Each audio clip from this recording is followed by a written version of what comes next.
Bienvenidos, bienvenidas a Punto de Vista. Trabajaremos tres temas centrales. Una serie de cumbres globales, el papel del sur en esas cumbres globales. Dos, estaremos trabajando la preocupación por el asesinato y la violencia contra defensores y defensoras del medio ambiente en nuestra América. Y tres, el caso Casanare, ejecuciones extrajudiciales en Colombia.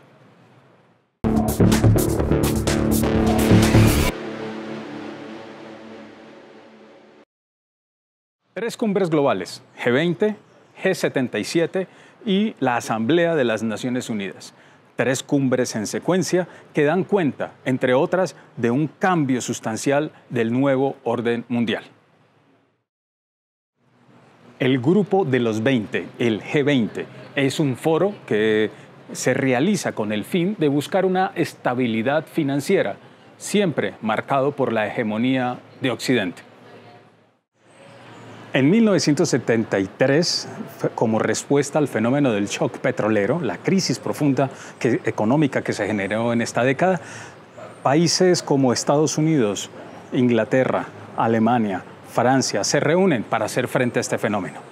Posterior, se unen a este grupo Canadá, Japón e Italia. Y ahí nace el G7. En 1998, el G7 convoca a otros 13 países con el fin de hacer frente a la crisis que en esa década nuevamente se presenta. Y en esta oportunidad convoca países más allá de Occidente. Ahí nace el G20. En este año se realiza nuevamente el foro del G20 y en esta oportunidad su centro fue en la India. Allí se realizó la reunión de este importante foro internacional que tiene por objetivo la estabilidad financiera bajo los parámetros de Occidente. El primer ministro del país organizador, la India, invitó a la Unión de Naciones de África, que se convocan en esta Unión de Países Africanos. Es un nuevo miembro, un nuevo integrante del G20, el miembro número 21, ampliando así una cadena de países que no están sujetos a los pensamientos y a los lineamientos de Occidente. Crisis económica global, el cambio climático y la guerra que se desarrolla en Ucrania fueron los temas que tensionaron esta cumbre. Este foro no llegó a consensos, lo que marca que hay nuevos actores no occidentales que están poniendo condiciones y eso hace que el mundo esté cambiando, que esté girando hacia una nueva forma de poner condiciones y tomar decisiones. Y esa es tal vez la conclusión más importante de este foro global. Es clara la fuerza que están tomando los países y las agrupaciones no occidentales y eso ha preocupado a Estados Unidos, a Europa, al punto que ahora están, por lo menos discursivamente, hablando de la necesidad de refundar, reorganizar, reestructurar el Banco Mundial, el Fondo Monetario Internacional y ahora promueven una alianza para generar una infraestructura de interconexión vial que lleve Europa conectada a la India, alterno tal vez a la ruta de la seda que avanza por todo el mundo y que está apalancado por China. G77 más China. El G77 es la mayor organización intergubernamental que reúne a los países en vías de desarrollo convocados por las Naciones Unidas. La Cumbre del Sur es el órgano decisorio del Grupo de los 77, del G77. Antonio Guterres, secretario general de las Naciones Unidas, en su discurso inaugural enfatizó en el G77 que el mundo occidente, el sector financiero global, le está quedando mal, no le ha cumplido a los países en desarrollo. Esta cumbre del G77 sí llegó a acuerdos y sí llegó a consensos. 134 países firmaron de manera conjunta el documento final. Temas a resaltar de esta cumbre del G77. 1. liberar a los países que vienen siendo bloqueados, intervenidos de manera injusta, vulnerando los derechos fundamentales de sus pueblos por parte de los Estados Unidos y de Occidente, caso Cuba, caso Venezuela, que no siga implementándose esta estrategia como mecanismo de control frente a los países. Un cambio urgente en la estructura financiera global.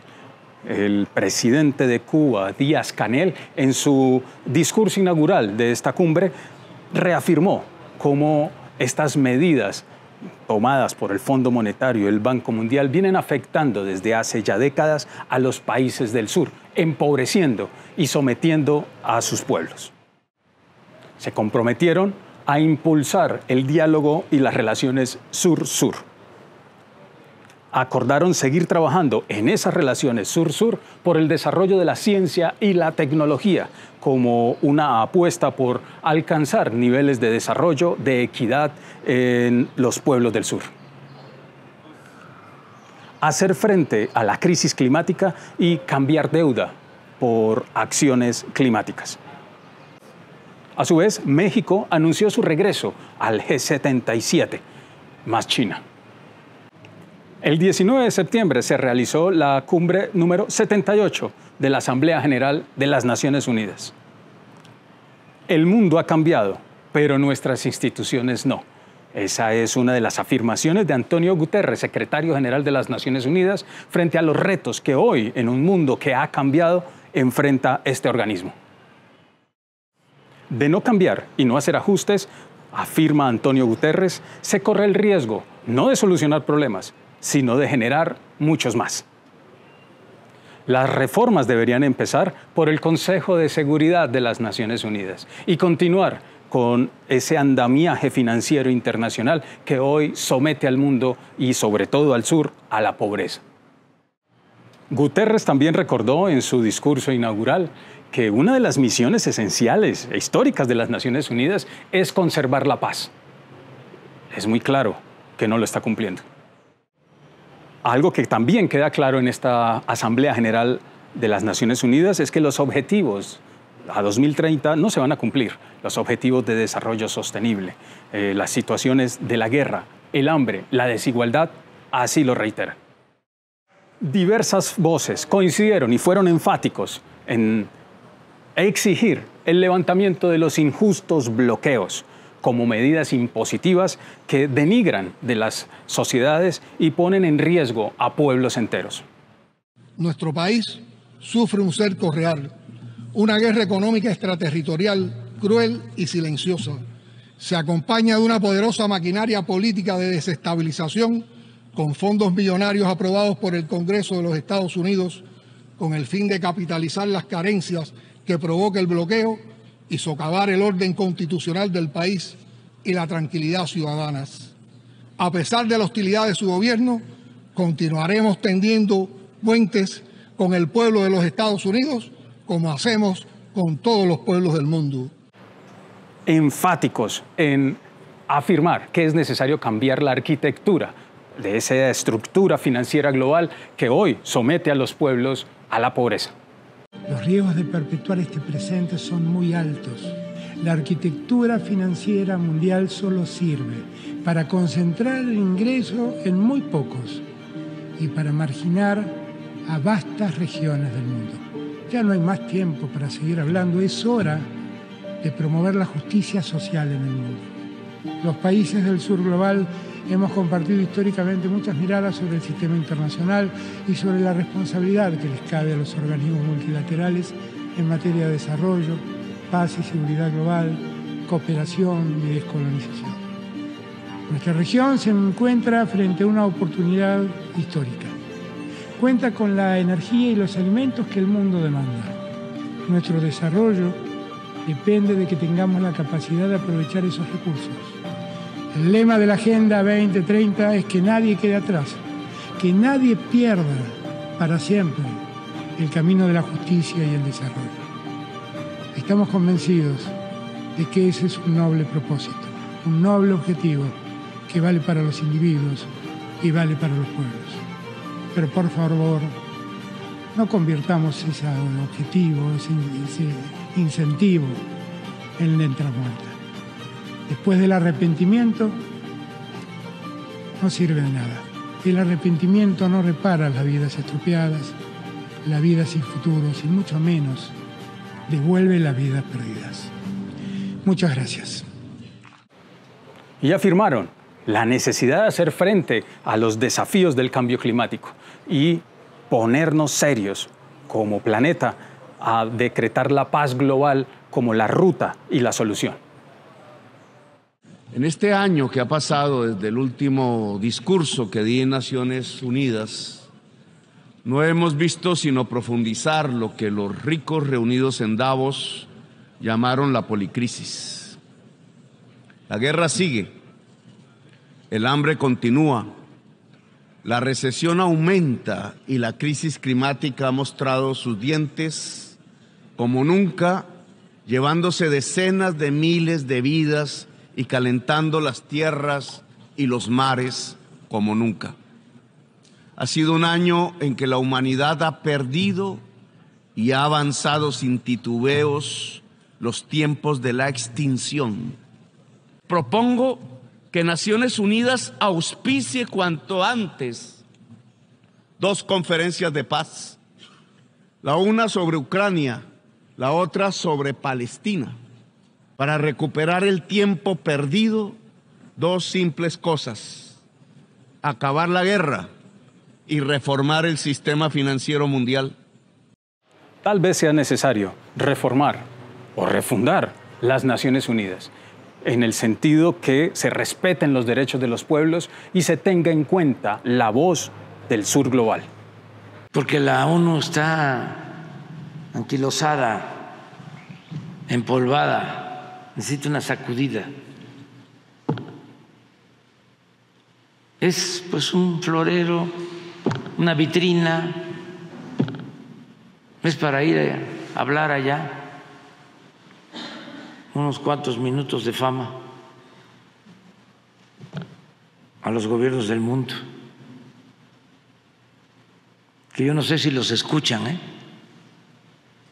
cada vez menos.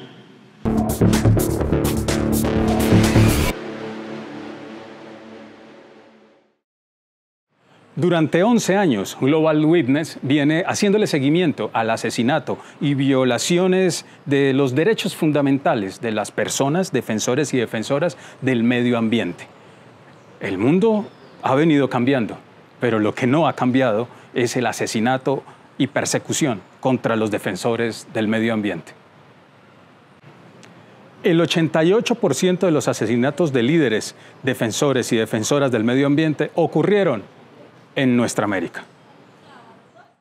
Colombia, desafortunadamente, un nuevo año más en el que ocupa el primer puesto en el asesinato y violación de derechos fundamentales de defensores y defensoras del medio ambiente. Un informe de Global Witness que data de la situación del año 2022.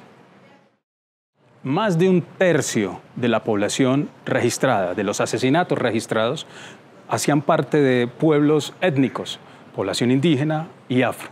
De fondo está la disputa por la tierra, la disputa por el uso y la tenencia de la misma. La lucha global por el control de los territorios ricos en recursos naturales sigue en pie. Tal vez las formas de explotación colonial nunca se fueron y por el contrario hoy se exacerban mucho más por la crisis económica que existe a nivel global. Tenemos que luchar por nuestra cuenta. Es la expresión de los pueblos indígenas de la Amazonía y de las asambleas contra las rutas del saqueo del sur del continente.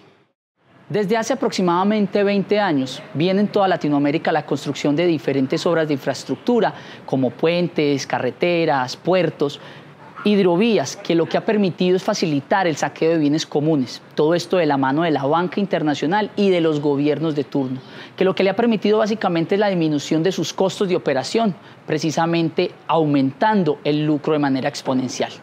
Este es el mismo error que se venía ocurriendo o que venía ocurriendo desde la invasión colonial.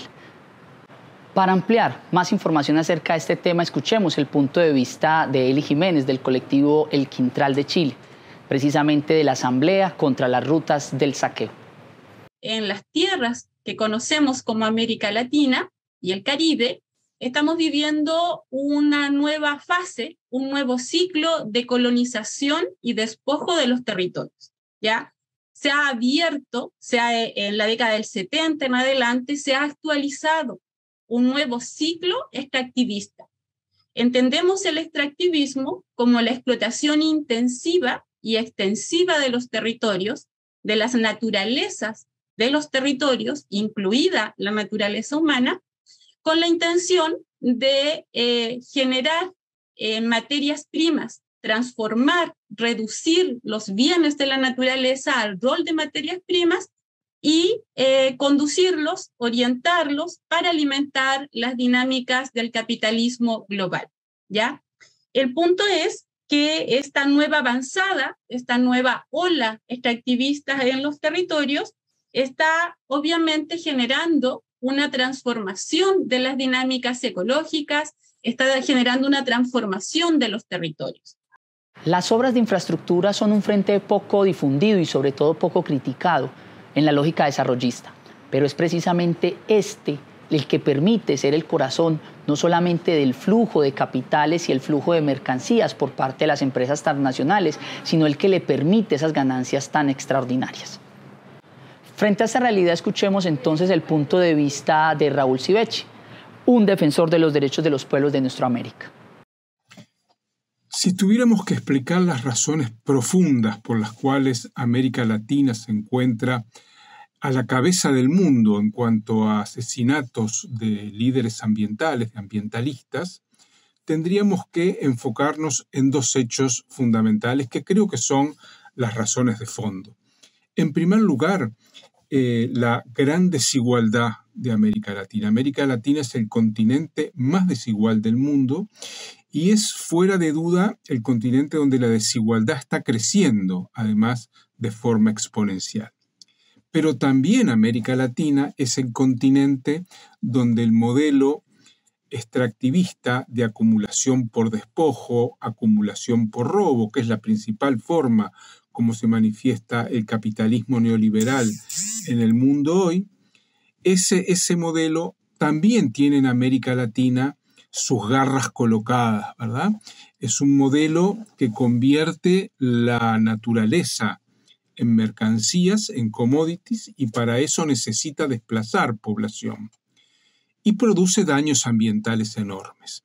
Entonces, este modelo es respondido por las organizaciones sociales, no solo las organizaciones ecologistas o ambientalistas, sino en general las organizaciones sociales, populares, campesinas, indígenas y negras, es respondido con movilización, con intento de frenar esas iniciativas extractivas, que son básicamente la minería a cielo abierto, con retroexcavadoras, que son los monocultivos de soja o de palma, según en qué lugar de Sudamérica estemos, que es las grandes obras de infraestructura, ¿verdad?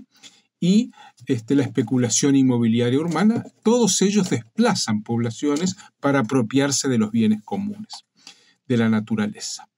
Entonces, cuando los movimientos intentan frenar este modelo agresivo con el medio ambiente y las personas, se encuentran que los hacedores, las empresas que encabezan esos emprendimientos, apelan, indirectamente por supuesto, a la enorme desigualdad existente en nuestro continente, desigualdad que genera impunidad, desigualdad que genera la capacidad de esas empresas de seguir haciendo lo mismo, incluso con violencia, como son los crímenes contra militantes, contra miembros de las organizaciones sociales que defienden el medio ambiente. Entonces, estos dos elementos conjuntados, enorme desigualdad, el continente de la desigualdad y el continente del extractivismo, de la acumulación por robo, por despojo, hacen que se junten, confluyan y se conviertan en un factor estructural, no coyuntural, estructural de la violencia contra las organizaciones que defienden el medio ambiente. Saben que tienen impunidad, saben que la desigualdad les garantiza impunidad y siguen adelante con su modelo sin ningún problema. Y esto, insisto, es un aspecto que hasta que no cambie el modelo de acumulación y la desigualdad imperante, van a seguir habiendo crímenes independientemente de quién ocupe el gobierno.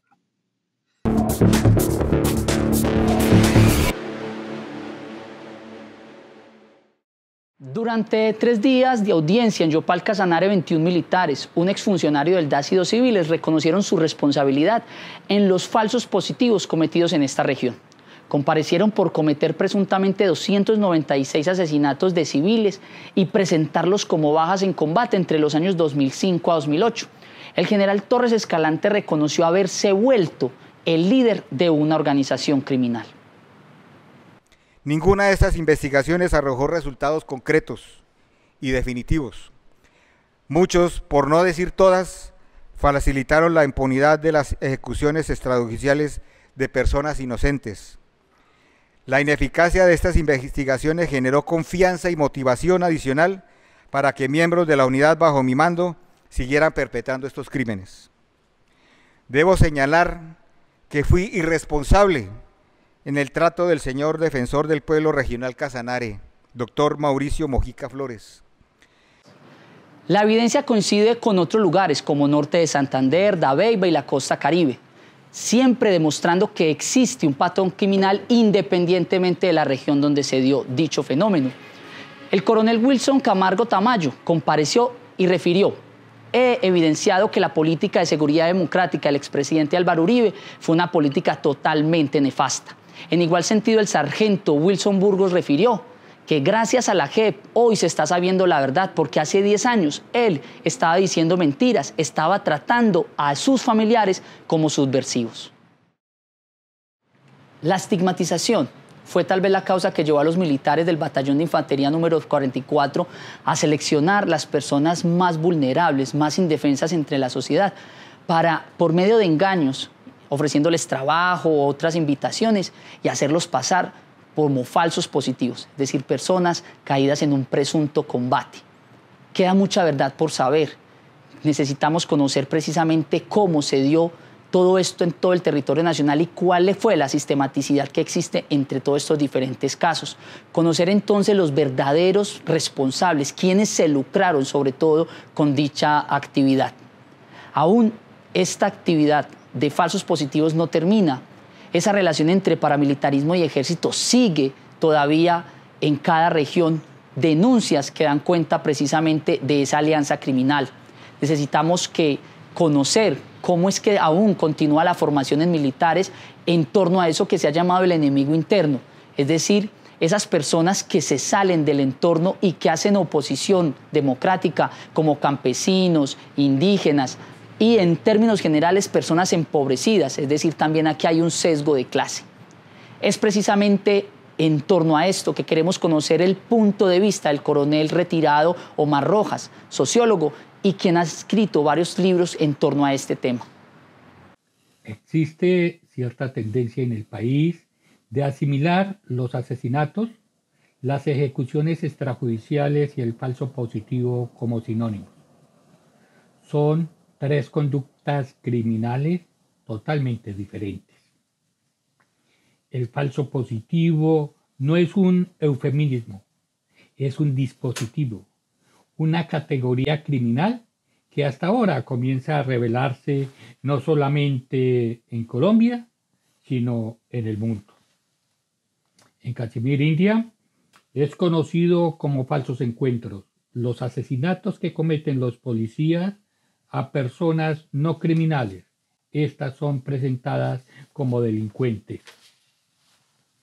En cuanto a Colombia, la Jurisdicción Especial para la Paz viene revelando lo que víctimas, abogados y defensores de los derechos humanos denunciaban. Las denuncias no eran escuchadas porque, entre otros, la justicia penal militar no investigaba, era cómplice. Por el contrario, ese órgano de investigación asesoraba a unidades militares y asesinos para adecuar el lugar de los hechos. Desconozco investigaciones, tanto judiciales y académicas, en las que se revele la participación directa de la justicia penal militar con los asesinatos y las ejecuciones cometidas por la fuerza pública. El subcaso Casanare saca a la luz pública cómo el antiguo DAS participó en el falso positivo recibiendo órdenes directas desde la Presidencia de la República. El falso positivo es un dispositivo de control social, coercitivo, de terror. Para ello, las instituciones realizan coordinaciones con grupos de terroristas y con la empresa para desviar la atención de la razón real por la cual agentes del Estado asesinan. Todavía se cree que este dispositivo se lleva a cabo para convencer que la guerra contra la FARC se estaba ganando. Simplemente se instrumentaliza a las fuerzas militares para ocultar cómo los que estaban gobernando devastaban el país y le entregaban a multinacionales los recursos naturales de la nación. Si bien es cierto que la verdad contada ante la JEP le permite a millares de víctimas a cerrar el duelo, se requiere de manera urgente la reestructuración de las Fuerzas Armadas, de la Fiscalía y de órganos de control.